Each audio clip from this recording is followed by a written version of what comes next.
We're all familiar now with the words, the ever jingling words we heard a while ago. You shall own nothing and be happy, or be happy and own nothing. I view it as an extremely cynical remark by a very cynical person, because there's no explanation with that. And there's no way that one person can say, I'm going to make you happy, because being happy is an internal disposition depending on the mood at the moment, more than some sort of general disposition a person has sitting contentedly looking at the internet or whatever makes people ultimately content. They can say, are you all happy?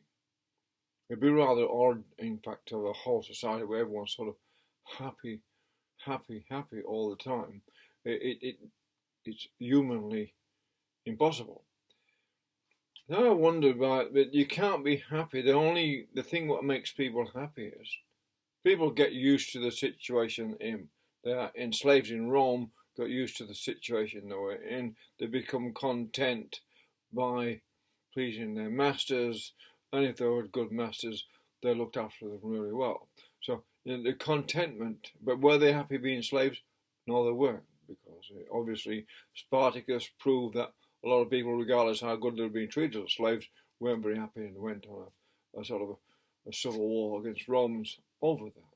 So happiness when you have nothing is rather a cynical thing to say, and it means that the person who says that really doesn't understand freedom. And I wonder if the big problem in the world right now is caused by people who've never really been free from some sort of negative indoctrination on the whole of their life. If you're brought up, what is freedom? Let's say, what is freedom anyway? So everyone's got the other ideas of freedom. But freedom really is self-discipline guided by a moral code. If you have a place where, and we can go to places, well, I won't mention where they are, they're in the Pacific, people live on islands, and you go there, there's a very good moral code, and everyone's very, very happy, because most people, or all the villagers, seem to behave relatively well in regards to a moral code. Let's not give it a name. Let's not call a moral code a religious name or Christianity. Let's just call it a moral code. Because all civilizations, going back 5,000 years, are based on some sort of moral code, even though the politicians and the big dealers don't have to adhere to that code. That's the difference between having a totally regulatory system where you have to abide by a corporation or a political rules on how to behave, otherwise you can be cancelled or you can be punished, or somehow you can be made to regret not behaving exactly as is prescribed by the dominant power. So anyone who wants to introduce a system like that doesn't understand human society, or does not really understand human society at all.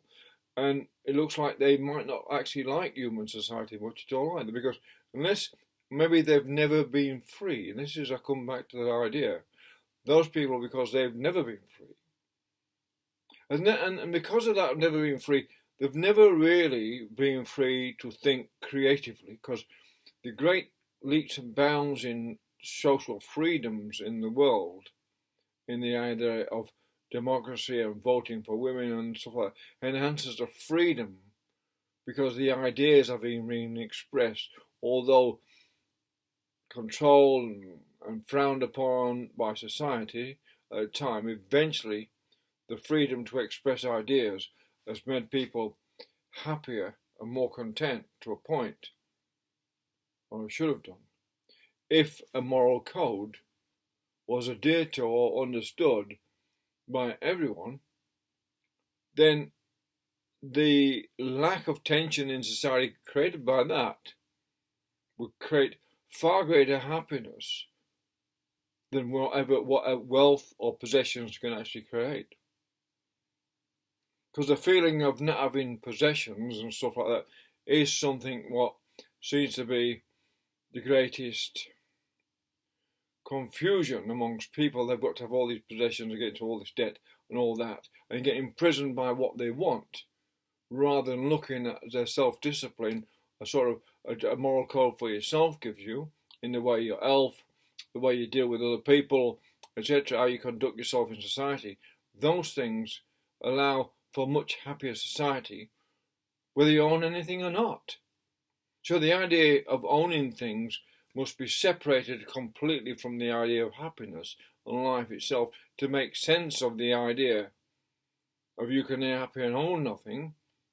But what causes the happiness is what matters, and what causes the dissatisfaction with life what matters, not a dictum by an individual or by individuals or locked into contracts or corporate systems, which means they may not be as free as other individuals to think creatively in the idea of how to go forward for humanity in ways that it frees up humanity, but also allows by instilling a moral an obligation about their health in particularly, and how they create a better health system for the better health regime for themselves, frees up an awful lot of people and makes them an awful lot happier about their health, regardless of their material status.